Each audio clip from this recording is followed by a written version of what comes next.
Di sebuah desa kecil yang terletak di kaki gunung, hiduplah seorang perempuan tua bernama Marni. Meski usianya telah mencapai 90 tahun, Nenek Marni tetap menjadi sosok yang penuh semangat dan dihormati oleh seluruh penduduk desa. Wajahnya yang penuh keriput memancarkan kehangatan, dan senyum lembutnya selalu menjadi pelipur lara bagi siapa saja yang bertemu dengannya. Dengan balutan hijab sederhana dan tongkat kayu yang setia menemaninya, ia berjalan menyusuri desa setiap pagi, membawa tas anyaman berisi hasil kebun untuk dibagikan. Nenek Marni bukanlah orang kaya dari segi harta. Rumahnya kecil, berdinding kayu dengan halaman yang penuh tanaman obat dan sayur-sayuran. Namun, kekayaan sejatinya terletak pada hatinya yang besar dan kemurahan hatinya yang tiada taraf. Semua orang di desa itu mengenalnya sebagai pribadi yang dermawan. Tidak peduli apakah seseorang kaya atau miskin, Nenek Marni selalu memperlakukan mereka dengan setara. Ada sebuah kisah yang menjadi legenda di desa itu. Dulu, sekitar 40 tahun yang lalu, seorang pedagang muda datang ke desa dengan membawa utang yang menumpuk. Ia hampir menyerah pada hidup, hingga Nenek Marni datang kepadanya dan memberikan sekantong kecil biji padi. "Tanam ini, Nak, jangan hanya untukmu sendiri, tapi untuk orang lain juga," katanya. Pedagang itu menuruti saran Nenek Marni. Bertahun-tahun kemudian, ia menjadi salah satu pengusaha beras terbesar di kota dan tidak pernah lupa mengirimkan hasil panennya kembali ke desa sebagai bentuk terima kasih. Kisah serupa tak terhitung jumlahnya. Banyak orang yang datang kepada Nenek Marni untuk meminta nasihat atau sekadar mendengar petuah bijaknya. Ia seolah-olah memiliki kemampuan untuk melihat potensi dalam diri seseorang yang bahkan tidak disadari oleh orang itu sendiri. Setiap orang punya cahaya dalam dirinya, adalah kalimat yang sering ia ucapkan. Meski usianya sudah senja, Nenek Marni tetap aktif. Ia sering mengajari anak-anak desa cara menanam sayuran, menjaga lingkungan, dan menghormati sesama. Para ibu-ibu desa mengaguminya, sementara para lelaki tua sering bercakap dengannya di sore hari sambil menikmati teh hangat. Bahkan, anak-anak kecil yang biasa susah diatur tiba-tiba menjadi penurut ketika berada di dekatnya. Aura kebijaksanaan Nenek Marni seperti magnet yang menarik semua orang untuk menghormatinya. Namun, yang paling istimewa dari Nenek Marni adalah prinsipnya dalam hidup, bahwa kebaikan adalah investasi yang tak pernah sia-sia. Prinsip ini telah ia tanamkan dalam hati banyak orang, sehingga desa itu dikenal sebagai desa yang ramah dan penuh gotong royong. Tak ada yang pernah berani meremehkan Nenek Marni, karena meski tubuhnya renta, semangat dan kebijaksanaannya lebih kuat dari siapapun. Nama Nenek Marni bahkan terkenal hingga ke kota. Beberapa pengusaha sukses, pejabat, dan intelektual sering menyebutnya sebagai orang yang berjasa dalam perjalanan hidup mereka. Namun, Nenek Marni tidak pernah membanggakan dirinya. Bagi dia, semua itu hanyalah bagian dari tugasnya sebagai manusia, menjadi manfaat bagi sesama. Pada suatu pagi yang cerah, di desa kecil yang damai itu, semua penduduk sedang sibuk dengan aktivitas harian mereka. Anak-anak berlarian di jalan setapak, petani menyiapkan cangkul untuk menuju ladang, dan ibu-ibu berkumpul di depan rumah untuk menyiapkan sarapan. Namun, ketenangan desa mendadak terusik oleh suara mobil mewah yang melaju di jalan tanah berdebu. Mobil berwarna hitam mengilap itu melintasi desa dengan kecepatan yang tidak biasa. Beberapa ayam yang sedang berjalan santai di tengah jalan terpencar ketakutan, dan para penduduk yang melihat dari kejauhan saling berbisik. "Siapa itu? Mobil mewah seperti itu jarang terlihat di desa ini," ujar seorang pria tua sambil mengernyitkan dahi. Mobil itu berhenti di depan rumah besar yang dulunya milik keluarga kaya di desa. Dari dalam mobil, keluarlah seorang pria muda dengan kemeja mahal, kacamata hitam, dan sepatu kulit mengkilap. Ia adalah Dimas, seorang pemuda perantauan yang dulunya tinggal di desa itu sebelum pergi ke kota besar untuk mengejar karir. Kini, ia kembali ke desa dengan membawa aura kesuksesan, setidaknya menurut dirinya sendiri. Namun, ada sesuatu yang berbeda dari Dimas. Kesuksesan yang diraihnya tampaknya telah mengubah kepribadiannya. Ia berjalan melewati penduduk desa dengan pandangan tinggi, seolah-olah ia adalah bintang yang terlalu terang untuk diperhatikan oleh orang-orang sederhana itu. Ketika seorang tetangga tua, Pak Udin, mencoba menyapanya, Dimas hanya melirik dengan tatapan dingin dan berlalu tanpa menjawab. Kedatangannya menjadi bahan perbincangan di seluruh desa. "Dimas dulu anak yang sopan, kenapa sekarang jadi seperti itu?" tanya Bu Siti kepada temannya. "Mungkin karena dia sudah sukses di kota. Orang sukses memang sering lupa daratan, jawab temannya dengan nada getir. Dimas tidak hanya sombong, tetapi juga mulai menunjukkan sikap arogan. Ketika berjalan-jalan di pasar desa, ia mencibir kondisi pasar yang sederhana. Hanya ada sayur dan ikan. Tidak ada yang layak untuk orang seperti aku, katanya keras-keras, membuat para pedagang merasa malu dan tersinggung. Ketika dia memesan makanan di warung kecil, ia mengeluhkan rasa masakan yang menurutnya tidak sebanding dengan restoran mewah di kota. Suatu sore, Dimas berdiri di tengah lapangan desa sambil berbicara dengan suara lantang kepada beberapa pemuda.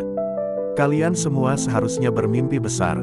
Tinggalkan desa ini, seperti aku. Di sini tidak ada apa-apa kecuali kemiskinan dan kesederhanaan yang membosankan. Ucapannya membuat beberapa orang marah, tetapi tidak ada yang berani membalas karena mereka tahu Dimas adalah orang yang keras kepala. Namun, meskipun banyak yang merasa kesal dengan sikapnya, ada satu orang yang tetap tenang menghadapi kepulangan Dimas, Nenek Marni. Ia mendengar cerita tentang perilaku Dimas dari para tetangga, tetapi ia hanya tersenyum. Setiap orang punya perjalanan hidupnya sendiri, katanya lembut. Biarkan waktu yang mengajarkan apa yang belum ia pahami. Dimas tidak tahu bahwa kedatangannya kali ini akan mempertemukannya dengan pelajaran hidup yang tak akan pernah ia lupakan. Dan pelajaran itu akan datang dari sosok yang paling ia remehkan, seorang nenek tua yang bijaksana dan penuh kasih, yang akan menunjukkan kepadanya arti sejati dari kesuksesan dan kerendahan hati. Pagi itu, Nenek Marni sedang duduk di teras rumahnya yang sederhana. Di hadapannya tergeletak beberapa bungkus beras yang ia susun dengan rapi untuk dibagikan kepada tetangga-tetangga yang membutuhkan. Udara segar desa berhembus lembut, dan suara burung-burung yang berkicau menambah kedamaian suasana. Seorang ibu parubaya mendekat, membawa anak kecil yang memegang kantong kosong. Terima kasih, Nek. Beras ini sangat membantu kami, ucap sang ibu dengan mata berkaca-kaca. Namun, di tengah suasana penuh rasa syukur itu, suara langkah sepatu yang berat terdengar semakin mendekat.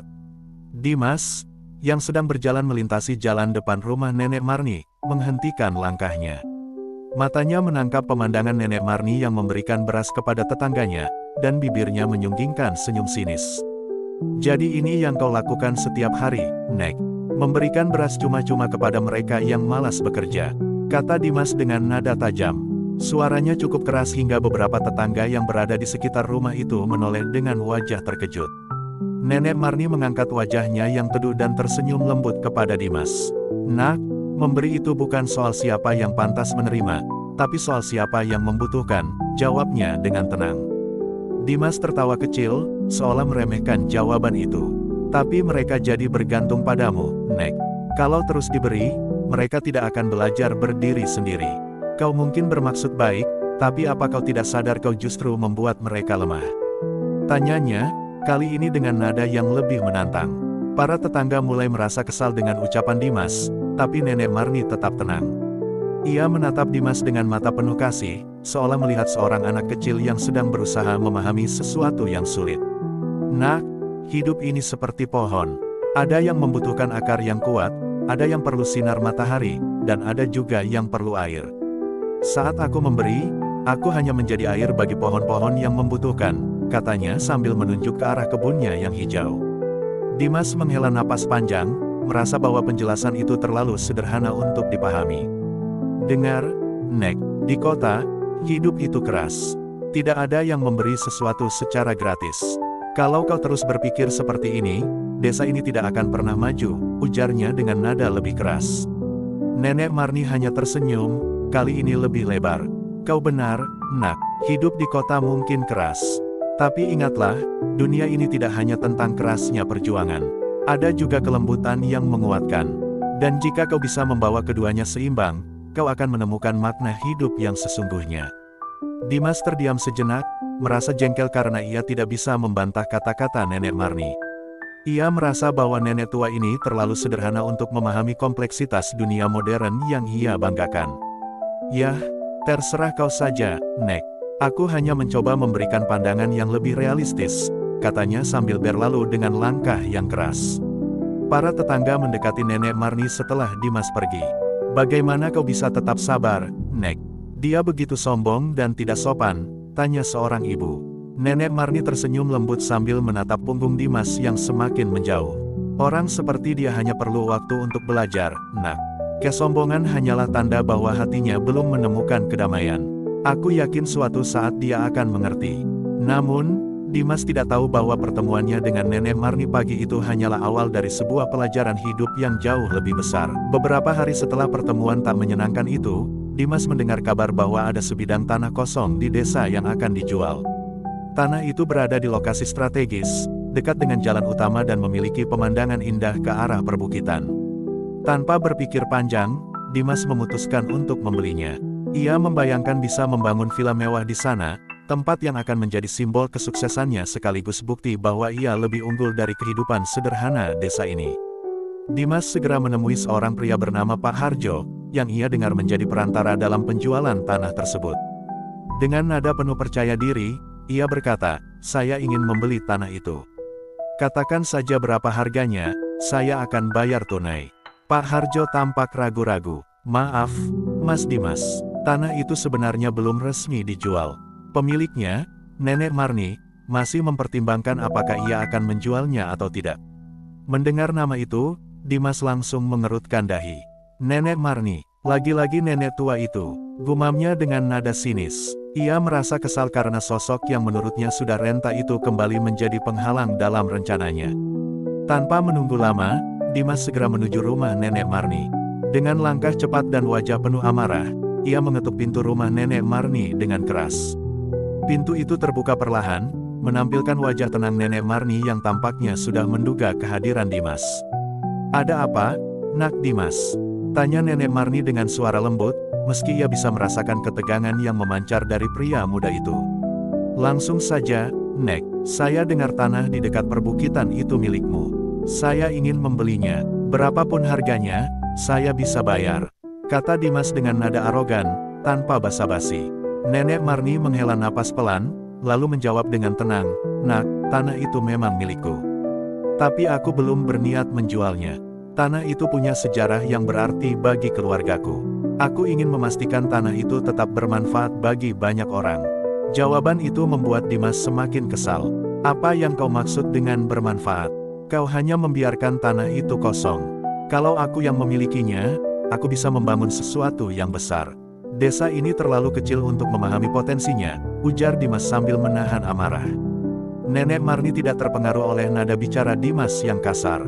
Ia hanya tersenyum kecil dan berkata, "Nak, tanah itu tidak kosong. Ia adalah tempat tumbuhnya doa-doa keluargaku.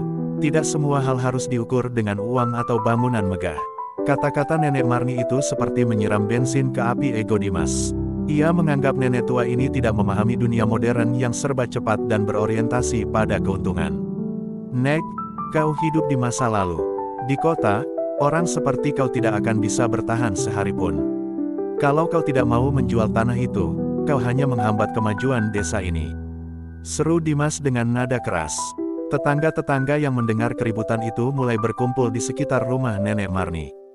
Beberapa dari mereka mencoba menenangkan Dimas, tetapi pria itu tidak peduli. Ia merasa bahwa semua orang di desa ini hanya hidup dalam kebodohan dan terlalu bergantung pada tradisi lama. Namun, Nenek Marni tetap tenang meski menghadapi tekanan dari Dimas. "Nak, aku menghargai keinginanmu untuk maju. Tapi ingatlah, kemajuan bukan soal siapa yang memiliki kekuasaan atau uang. Kemajuan sejati adalah saat kau bisa membawa manfaat tanpa merusak nilai-nilai yang ada." Dimas merasa jengkel karena tidak bisa mempengaruhi Nenek Marni. Ia menganggap nenek tua ini keras kepala dan tidak realistis. "Baiklah, Nek, kalau begitu, jangan salahkan aku kalau nanti kau kehilangan kesempatan besar. Dunia tidak akan menunggu orang seperti kau," ujarnya sebelum pergi dengan langkah berat. Namun, konflik ini ternyata belum berakhir. Dimas mulai menyusun rencana lain untuk mendapatkan tanah itu, tanpa mengetahui bahwa langkah berikutnya justru akan membawa pelajaran besar yang akan mengguncang kesombongannya. Setelah perdebatan sengit dengan Nenek Marni, Dimas merasa semakin frustrasi. Ia menganggap nenek tua itu sebagai penghalang ambisi besarnya. Dengan penuh kesombongan, ia memutuskan untuk menggunakan pengaruh dan koneksi yang dimilikinya di kota. Di dalam pikirannya, Dimas merasa yakin bahwa masalah ini dapat diselesaikan dengan mudah. Ia segera menghubungi atasannya, Pak Arman, seorang pengusaha sukses yang memiliki hubungan luas di bidang properti. Dimas menganggap bahwa dengan dukungan Pak Arman, ia bisa menekan Nenek Marni untuk menyerahkan tanah tersebut. "Pak Arman," ujar Dimas dengan nada percaya diri melalui sambungan telepon, "saya punya peluang investasi menarik di desa asal saya. Tanahnya strategis, dan saya berencana membangun villa di sana. Tapi, pemiliknya seorang nenek tua yang keras kepala dan sulit diajak kerjasama." Pak Arman mendengarkan dengan tenang, lalu bertanya, "Siapa nama pemiliknya?" "Namanya Marni. Dia tinggal di desa kecil di kaki gunung," jawab Dimas cepat, tanpa berpikir panjang. Sejenak, suasana telepon menjadi sunyi. Dimas merasa aneh dengan jeda panjang itu. "Pak Arman, apa Bapak masih di sana?" tanyanya ragu. Tiba-tiba, suara Pak Arman terdengar lebih berat dan serius. "Dimas, apa kau bilang tadi?" "Marni, Nenek Marni yang tinggal di desa kecil."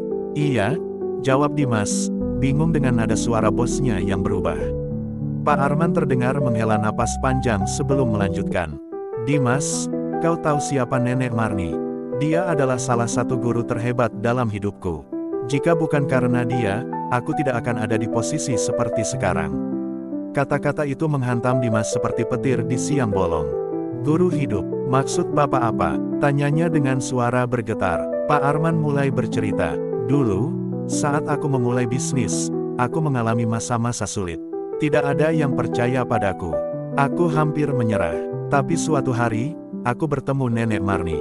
Dia memberiku nasihat yang sederhana, tapi begitu dalam. Bisnis bukan tentang uang, tapi tentang kepercayaan dan manfaat bagi orang lain. Itulah yang dia katakan padaku.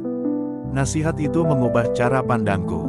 Aku mulai bekerja dengan hati, dan perlahan-lahan kesuksesan datang." Dimas terdiam, tidak mampu berkata-kata. Ia tidak pernah menyangka bahwa Nenek Marni yang ia hina dan anggap remeh memiliki pengaruh sebesar itu. Pak Arman melanjutkan dengan nada tegas, "Dimas, kau harus segera meminta maaf kepada Nenek Marni. Dia tidak hanya lebih bijaksana dari kita, tapi dia juga adalah sosok yang dihormati oleh banyak orang, termasuk aku. Jika kau benar-benar ingin maju, kau harus belajar darinya, bukan melawannya." Teguran itu membuat dada Dimas terasa sesak. Ia merasa seolah-olah semua kesombongan dan egonya runtuh dalam sekejap. Untuk pertama kalinya, ia sadar betapa kecil dirinya dibandingkan dengan kebijaksanaan seorang nenek tua yang selama ini ia remehkan. Setelah telepon itu berakhir, Dimas duduk diam di kamarnya. Wajahnya memerah karena malu, dan pikirannya dipenuhi rasa bersalah. Ia mengingat kembali semua kata-kata kasarnya kepada Nenek Marni, semua sikap sombongnya, dan bagaimana ia mencoba memaksakan kehendaknya tanpa rasa hormat. Malam itu, Dimas tidak bisa tidur. Kata-kata Pak Arman terus terngiang di kepalanya, menjadi tamparan keras yang mengguncang egonya. Ia tahu bahwa satu-satunya hal yang bisa ia lakukan sekarang adalah memperbaiki kesalahan yang telah ia buat. Dimas tidak tahu bagaimana ia akan menghadapi Nenek Marni keesokan harinya. Tapi satu hal yang pasti, pelajaran ini akan menjadi salah satu momen paling berharga dalam hidupnya. Keesokan harinya, matahari baru saja menyingsing ketika Dimas berdiri di depan rumah Nenek Marni. Ia mengenakan pakaian yang lebih sederhana dari biasanya, tanpa kemeja mahal atau sepatu mewah. Wajahnya tampak cemas, dan tangan gemetarnya mencerminkan rasa malu yang mendalam. Di dalam hatinya, ia bertekad untuk memperbaiki segala kesalahan yang telah ia lakukan. Dimas mengetuk pintu pelan, hampir ragu. Tak lama kemudian, pintu terbuka, dan sosok Nenek Marni muncul dengan senyum lembut seperti biasa. "Nak Dimas, pagi-pagi begini, ada apa?" tanyanya dengan suara penuh kehangatan, seolah tidak ada apa-apa yang pernah terjadi di antara mereka. Dimas menunduk, tidak sanggup menatap wajah Nenek Marni. "Nek, saya datang untuk meminta maaf," katanya dengan suara bergetar. Nenek Marni mengerutkan dahi, bingung. "Meminta maaf?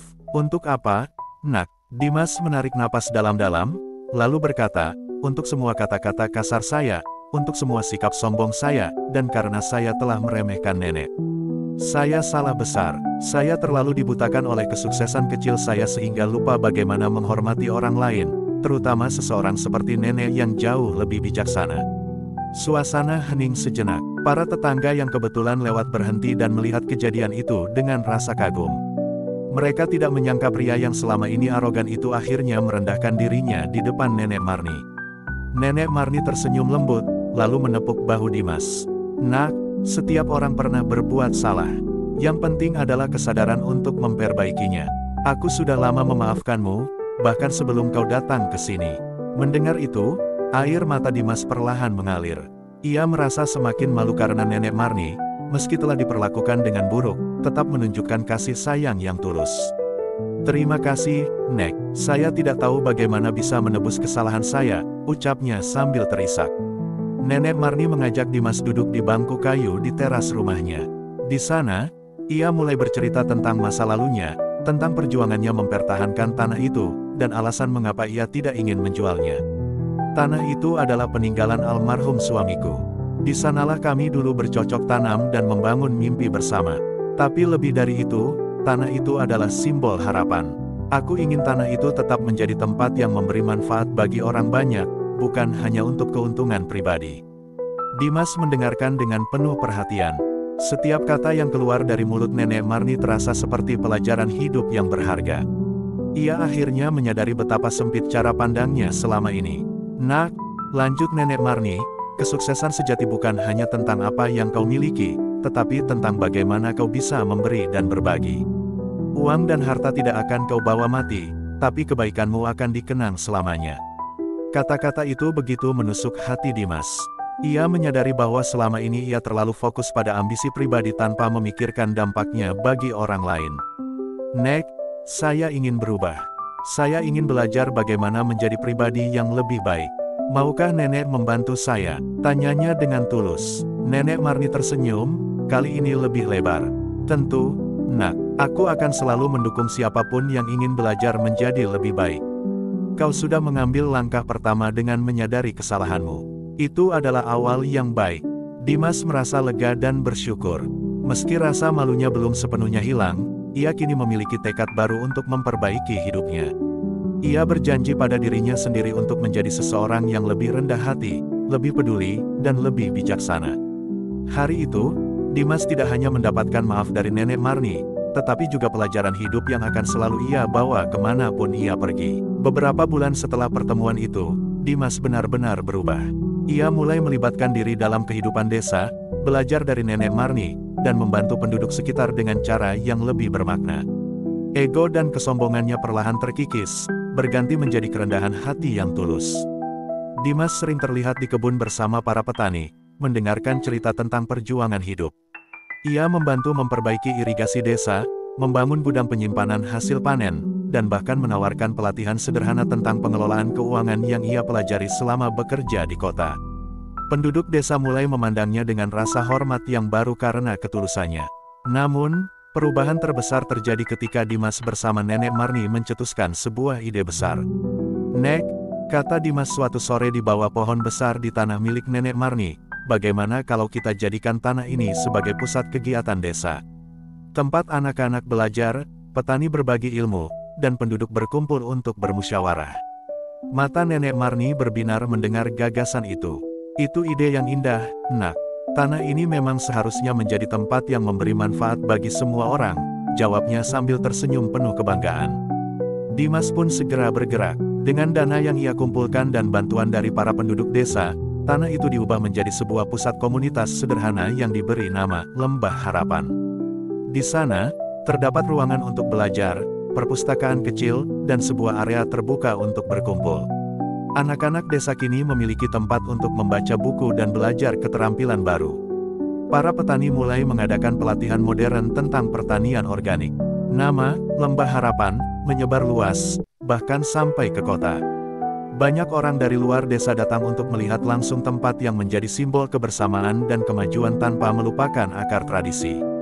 Suatu hari, Pak Arman, bos Dimas, datang berkunjung ke desa.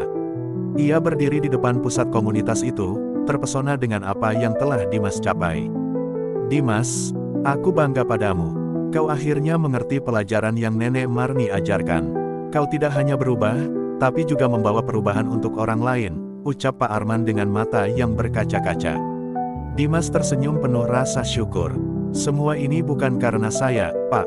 Ini karena Nenek Marni. Beliau yang mengajarkan saya arti hidup yang sebenarnya." Hari itu, desa merayakan peresmian resmi Lembah Harapan. Penduduk berkumpul, anak-anak bernyanyi, dan makanan sederhana disajikan. Di tengah keramaian, Nenek Marni berdiri dengan bangga di samping Dimas.